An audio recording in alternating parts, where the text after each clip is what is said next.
Bon, la Fondation immobilière de Montréal pour les jeunes vise à aider les jeunes des milieux défavorisés, les enfants malades de la région métropolitaine, en sollicitant la générosité de la communauté des affaires du secteur immobilier.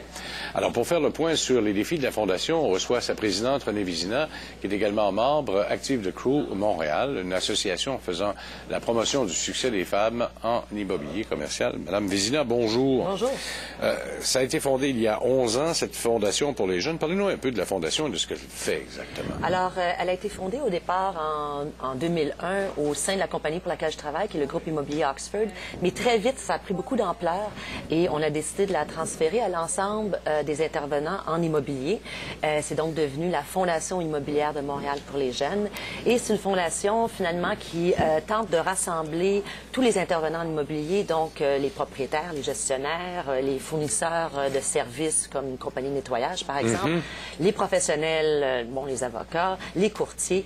Et notre but, comme vous l'avez mentionné, c'est vraiment d'aider les enfants de milieux défavorisés à Montréal, les enfants malades ou les enfants souffrant d'un handicap. Alors, C'était facile de les embarquer, tout ce beau monde-là? Écoutez, les deux plus grands partenaires de la Fondation, dès le départ, c'est Oxford, évidemment, et Ivanhoé Cambridge. Alors, Oxford et Ivanhoé Cambridge, deux très grandes compagnies immobilières au Canada et également à l'international. Donc, c'est évident qu'il y a beaucoup de contacts d'affaires qui sont autour de ça. Ben oui. Et je pense qu'en immobilier, on avait besoin de se rassembler autour d'un même objectif. Hein, les gens disent, les gens en immobilier, le gros propriétaire, etc., etc. Puis moi, j'ai senti que peut-être qu'on avait besoin d'avoir un objectif commun. Et malgré la compétition entre les compagnies et tout ça, qui est tout à fait normal, mais on se retrouve tous au sein de cette fondation-là pour aider les jeunes de Montréal qui en ont vraiment besoin. C'est comme des joueurs de hockey, dans le fond. C'est exactement ça. Deux équipes de hockey qui font compétition. Après le match, souvent, ils vont aller prendre une bonne bière, puis ils vont aller à des points communs, de toute façon. Le financement, il provient d'où exactement? Comment on le fait? Bon, alors écoutez, c'est sûr qu'on a des activités dans les édifices comme des barbecues et tout ça, et on met toujours une petite boîte, là. Les locataires, maintenant, le savent, ils mettent de l'argent pour la... Mais notre plus grande source de financement, et c'est vraiment génial, c'est le recyclage de papier dans les édifices qui appartiennent à Oxford et Ivanhoé Cambridge. On aimerait évidemment que d'autres propriétaires se joignent à ce programme.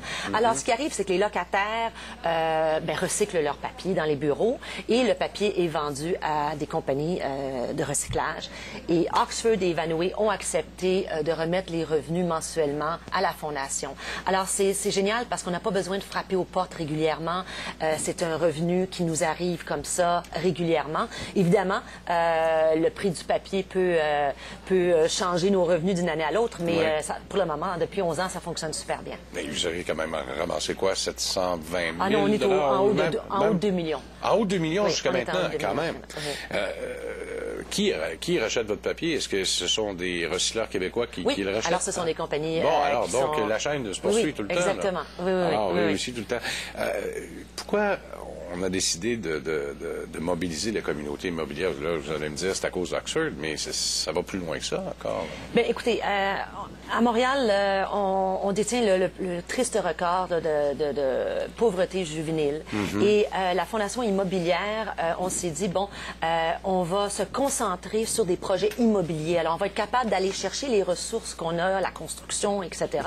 Je peux vous donner des exemples de projets. Peut-être en 2007, la Fondation Marie-Vincent est venue nous voir et il voulait ouvrir le premier centre d'expertise dans la francophonie pour les enfants abusés sexuellement en bas de 12 ans. Ça n'existe pas. Et on a embarqué tout de suite. Cette fois-là, on a fait une levée de fonds et on leur a accordé un don de 445 000 $.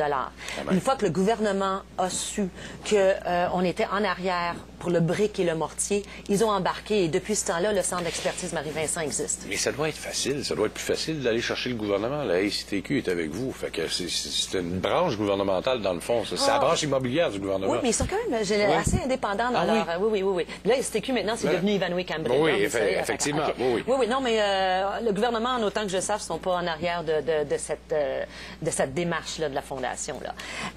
Un autre projet, c'est la designer Marie Saint-Pierre Marie-Pierre, ça fait 5 ans qu'on Oui. supporte son projet. C'est un projet sous zéro. Elle habille, elle offre des habits de neige neufs à des enfants qui n'en ont pas, ainsi que les bottes. Et nous, ça nous touche beaucoup. Alors, ça n'a pas besoin d'être toujours en immobilier. Comme vous pouvez voir, ça, c'est pas vraiment de l'immobilier. Et une anecdote, il y a un petit garçon la première année qui était tellement content d'avoir son habit de neige qu'en classe, les professeurs n'ont jamais réussi la première journée à lui enlever l'habit. Il est resté avec l'habit toute la journée. Alors, ça, c'est un beau projet. Cette année, notre gros projet, c'est l'Oasis des enfants de Rosemont. Ils logent dans un presbytère qu'ils ont acheté, mais qui demande beaucoup, beaucoup de rénovation. Alors, je suis très, très contente parce qu'on a approuvé ça tout dernièrement. Il y a un investissement de 250 000 $ de rénovation que nous allons coordonner. Comment vous faites pour avoir des prix comme ça? Là? 250 000 $ pour rénover ça, c'est pas ça que ça coûte pour le vrai. Là. Ça coûte beaucoup plus cher que ça. Ça veut dire qu'il y a probablement des entrepreneurs qui vont venir vous aider là, gratuitement. Là. Bien, écoutez, oui, on n'a pas de gratuitement, mais on a des entrepreneurs très généreux.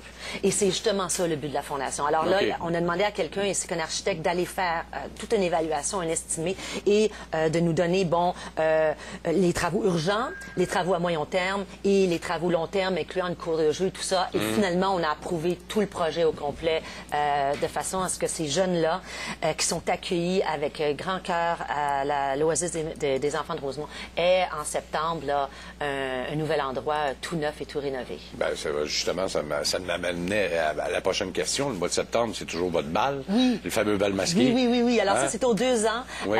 C'est une soirée de rêve. Les gens s'habillent. Et on invite toujours des enfants. De toute façon, il y a une dizaine d'enfants qui autrement pourraient pas peut-être avoir l'expérience d'une soirée comme ça. On leur offre un super beau cadeau, évidemment. Il y a une bicyclette ou quelque chose comme ça à la fin de la soirée.